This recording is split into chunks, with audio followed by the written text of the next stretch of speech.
We are going to Wanderlust.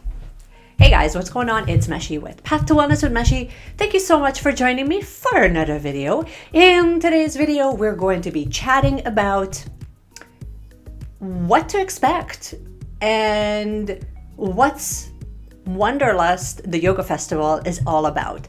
As some of you might already know, I'm going to be going to Wanderlust this year once again. This is my third time going to the yoga festival. So I thought, why don't I just share exactly what I learned? Who is it for? Who's going to benefit? Who is it like totally not for? And overall, just some tips that I have learned along the last few years as I've been attending. So maybe if you are looking at attending Wanderlust Festival, then you will find this helpful. But first, if you are brand new here, thank you so much for joining me and for sharing your time and your space with me. I so appreciate this. Consider subscribing if you are brand new. We usually chat here about 2 to 3 times a week, and we talk about anything and everything, really. It's all about how we can live a more intentionally driven life. We talk about zero waste and green beauty and how you can reduce your waste consumption, but sometimes we talk about bullet journaling and also how we can really start taking charge of our own health. So if that sounds good, you would probably really love it here. Back to the text. Let's dive right into the video. All right, so when we're talking about Wanderlust, most of you that know me personally know that Wanderlust has been a really big part of my own journey, my own wellness journey. It has been a really transformational, really. And so let's talk first about what is Wanderlust. You might have heard about this, but you might not actually know what it is. So Wanderlust is a yoga and meditation festival. It's designed for people that are very active. They give you a few different events, so you can take yoga classes. You can take many different forms of yoga classes. There's many different forms of meditation classes that you get a chance to try out. There's also hiking, biking, running. They also have events where you can go do sup yoga. So there's like a large variety, but then there's also concerts in the evening, and some of them are during the day as well, but primarily the bands that usually attend, and each year that changes. The bands are usually performing in the evening time at like a main stage, and they also have keynote speakers. Now the keynote speakers also change depending on where you go and which year you're attending. So what do I mean by that? Well, Wanderlust runs worldwide. So and each year it runs at the same time in the same place, but it depends on where you want to go. That will sort of determine the speakers and who's going to be attending. So if this sounds confusing, I'll just give you an example. They have a Wanderlust that runs in Canada at Tremblant, but they also have a Wanderlust that runs in Canada at Whistler in BC. So in BC, it usually happens at the beginning of August. In Tremblant, it usually happens around the 3rd week of August. Now, if I wanted to go to a Wanderlust festival in June, for example, then I would have to take a look at like which location is going to be happening in June. I believe it usually happens in Lake Tahoe. Like they kind of have it listed out, but each year it happens at that resort every single year around the same time. So having said all of that, oh, I hate when people say that. What can you expect when you go? Well, first of all, who should go? Anyone and everyone who is on a quest. If you are a spiritual seeker, if you want to be more active, if you wanted to take a vacation with your friends and with your tribe or with your husband or with your best friend who are on a similar wellness journey, you would totally love this. This is such a different type of environment than what you would expect from like a typical vacation. With a typical vacation, you would really go there to relax primarily. Most people go away to relax. So you're really looking at it's vacationing. This is more a little bit of traveling, a little bit of an adventure. So if you're really living in a way right now where you have that craving, that inner hunger for adventure, for deeper connection, for something more meaningful, then you may find that here, because Wanderlust is not just an activity-based event. It's based on the events that they're putting on every single year. It can be depending on where you are at in your own wellness journey, that will sort of determine how likely are you to open up. But Wanderlust can be the place where it cracks you right open and it opens your eyes to new practices, new way of thinking, new way of eating, of living, because it's such a condensed environment that you can literally submerge yourself into spiritual practices and into activities. So if you're finding that you're having a really tough time with showing up for your regular workouts, but you know that you really enjoy it, this would, like, going to a festival like this will really crack you open, because you're going to be around a lot of people that are really like-minded to you. And when you are surrounded by that energy, you can't help but feed off of each other's energy. So it's really beautiful. Now, who is it not for? It's not going to be for you if you're expecting to go to a resort and to relax. It's also not going to be for you if you are not at a space where, first of all, you don't enjoy yoga, you don't enjoy high level of activities, so you don't enjoy running, you don't enjoy hiking, you don't like being outdoors that much. If you're looking for more like a spa weekend getaway, that's not going to be for you. It's also not going to be for you if you, well, first of all, if you don't enjoy yoga, then that's like right there. That kind of eliminates it. But it's not just about yoga. It's more just about like being around like a like-minded community. And so that's who it's not for. Now, what can you expect? You can expect to be tired. And I don't just mean that physically. Like if you're running regularly, you're showing up to your yoga classes currently regularly, physically you will probably be fine.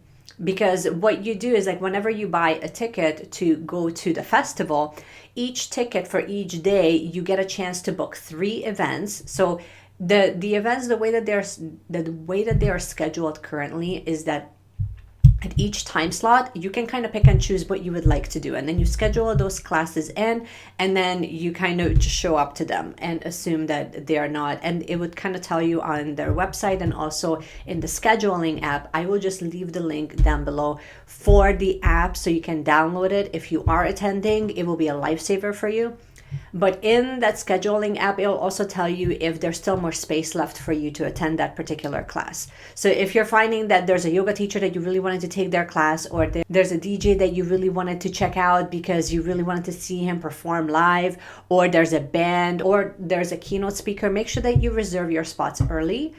And it's not to say that, like, if it's like a hiking event and you really wanted to go, it's not like they're going to be like, well, this hiking event is full now, you can't come. They will always allow you to go through, but it's a lot better, especially if it's an indoor yoga class. You want to make sure that you reserve your spot early so that you can actually make sure that you have a space left. Because if it happens in a conference room, then, you don't want to be tight for space. Now, with meditation classes, it's a little bit different, because depending on the type of meditation, there's kirtan meditation, there's they kind of switch it up every single year. Last year, we've actually taken a class that was with a holotropic breathing practitioner, and it was the most transformational class that we have taken with my husband thus far.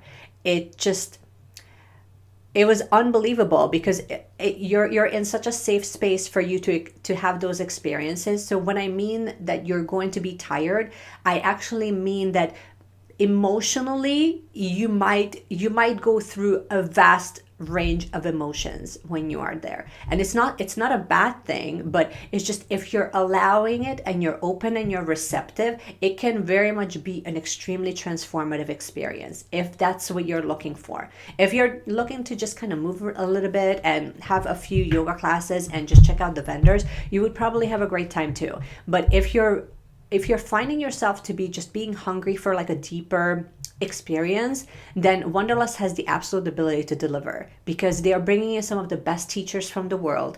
You can check out, again, the lineup on their website, and they really know what they're doing, and that can give you that sense of calmness and that sense of trust that you are actually in good hands. At least that's how I felt, where I didn't feel like, okay, great, I've paid all this money so that I can come to a Mickey Mouse event. You know what I mean? So and my biggest advice to you is just to allow the experience to unfold in whatever shape it needs to unfold for you. You might find yourself crying and breaking down. You might find yourself feeling emotions that you never actually thought that you wanted to deal with, or that you thought that it was a thing for you. A lot of people end up just really creating such beautiful transformations, and when you're in that space, you're so receptive to it, and it's so beautiful. So that would be my biggest advice to you, is just to be open and receptive so that you can kind of experience whatever it is that needs to come up. And a lot of times that inner work is so unseen, so it can feel like you're not actually doing anything. But I will say that if you've never experienced anything like this, it can feel really daunting. It can feel like, what am I doing here? Like, I remember when I went into my first, I believe it was like a kirtan meditation for like 45 minutes. And it was all inner child work. And I remember I'm thinking we're just going to sit and we're going to go through a guided meditation. Nope. That's not what it was. It was basically like the practitioner kind of guided us through some movements. And so it was very much involved. And I remember at one point, by the way, you had your eyes closed. And at one point, I kind of looked around in the room and I felt myself kind of looking at the room like I'm in the outsider. And I'm looking at this event unfolding like, good Lord, like, am I part of a rave right now from the 70s? Like, what's happening here? But once that thought sort of passed, then I came back and I just allowed whatever needed to come through. And that's sort of when you're in that space of allowing, such beautiful transformation can take place. So that would be my biggest advice to you, is when you go with an open heart, be receptive, be open. You are in a safe space. People are non-judgmental. They are not there to be jerks. They're there to have their own experience too. It gives you such a safe space to connect with others, for you to be able to see diversity and to see others and allow them to see you the way that you even haven't seen yourself. You might also find yourself to be just looking at life with a different perspective, which is very normal, especially if you are going to different keynote speakers. There's usually about 1 or 2 keynote speakers that they have at each year, and you have the opportunity to kind of attend the class, and then they pick within the same spectrum, they pick like 2 or 3 topics that they want to really drive home. So on the first year, I met David Wolf. If you're not familiar with his work, he actually lives in Quebec, so that was really cool. And he was talking about detoxing and why that's important, and he was talking about the chaga mushroom. So I had a chance to meet him and take a picture with him. So it's really cool when you've seen people that you look up to and you've read their books or you've seen them in a documentary, and then you have the opportunity to meet them. It can be a really cool experience. Last year when we went to Whistler, I had a chance to meet Gary Zukov and his wife, Linda, and they were talking about soul partnerships. So that was another level. Like, if you know anything about Gary Zukov, he's part of the Soulful 100 on Oprah's list. And he has written a book about 25 years ago. He just celebrated the 25-year anniversary of the book, called The Seed of the Soul. A very interesting perspective from he used to be an addict, and then he sort of went down the spiritual path, and I highly recommend checking out his work. This year, I'm not even sure who we're going to see. I wasn't really familiar with the speakers that are going to be on this year. So I think that this year is going to be really exciting. You will probably see a lot of updates from me on the vlog channel and on the vlog section of this channel, because I really wanted to just showcase exactly who it's for.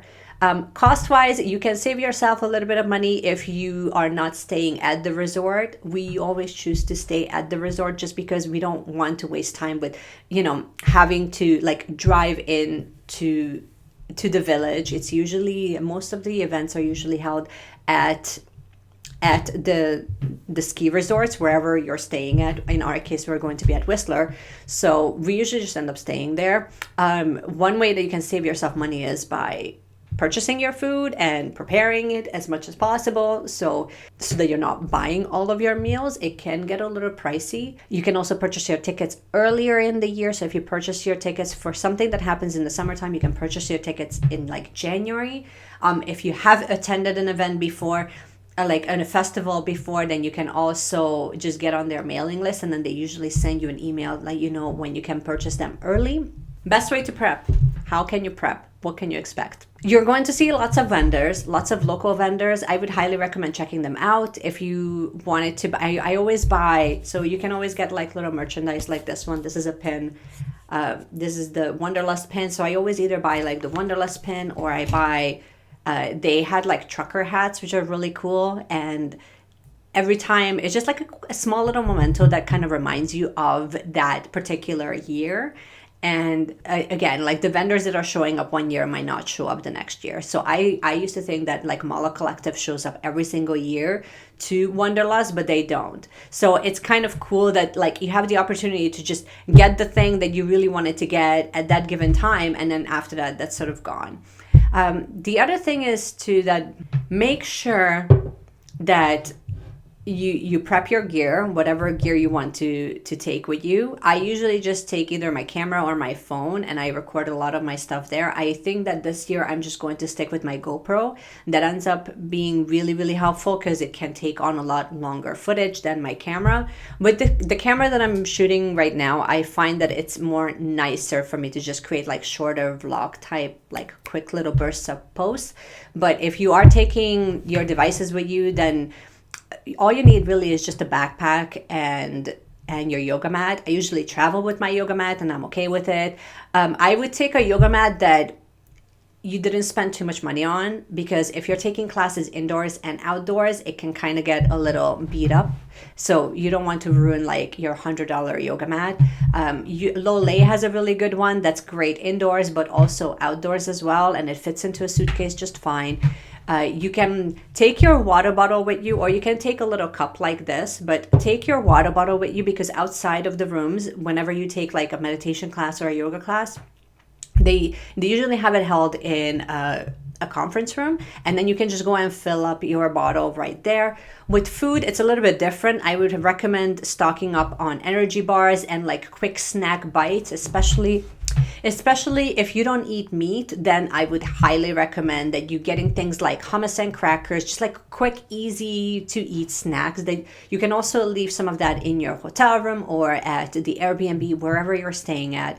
But take at least 2 or 3 with you, because it can get really exhausting as you're walking from one event to the next, and it can be really tiring. And because you might do like an hour and a half yoga and first thing in the morning, but then you might do a run at like 10 o'clock. You know what I mean? So it can get really tiring if you're not refueling. They usually have about half an hour in between each event, which kind of gives you enough time to sort of get ready for the next thing that you're going to do.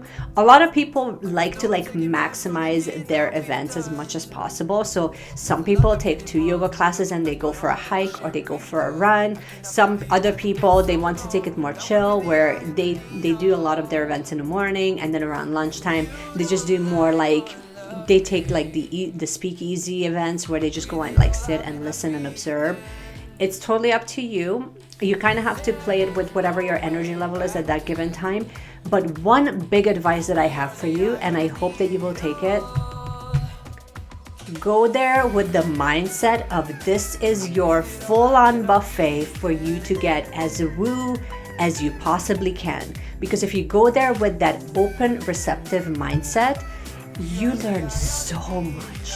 You learn so much, I can't even tell you, in such a short burst of time.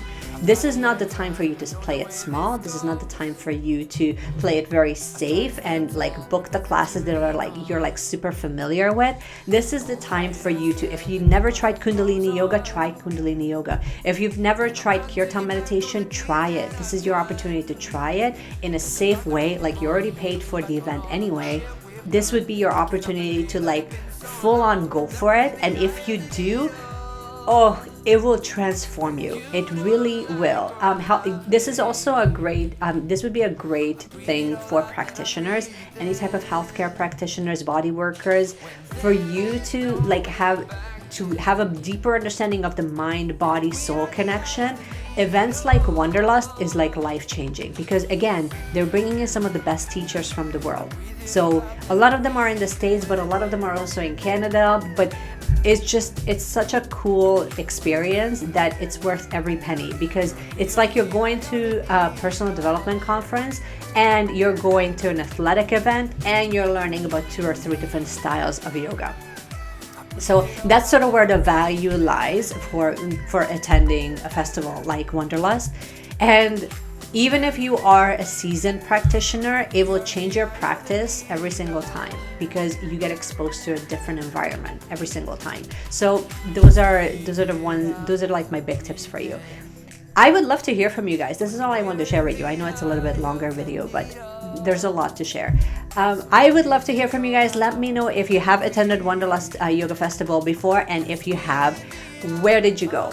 I would love to know, because I'm looking at the different locations and I would love to go to like Miami and to, I believe they have one in Florida. So I would love to go to the States next instead of staying in Canada. Let me know, comment below and let me know. I would love to hear from you. And that's all I want to share with you. I hope that you have enjoyed this video. You can give me a thumbs up if you did. You can also hit the notification bell so you get notified every time I release a new video. And in the meanwhile, keep seeking, you guys, because you're just so much more powerful than you give yourself credit for. And I will see you again in my next video.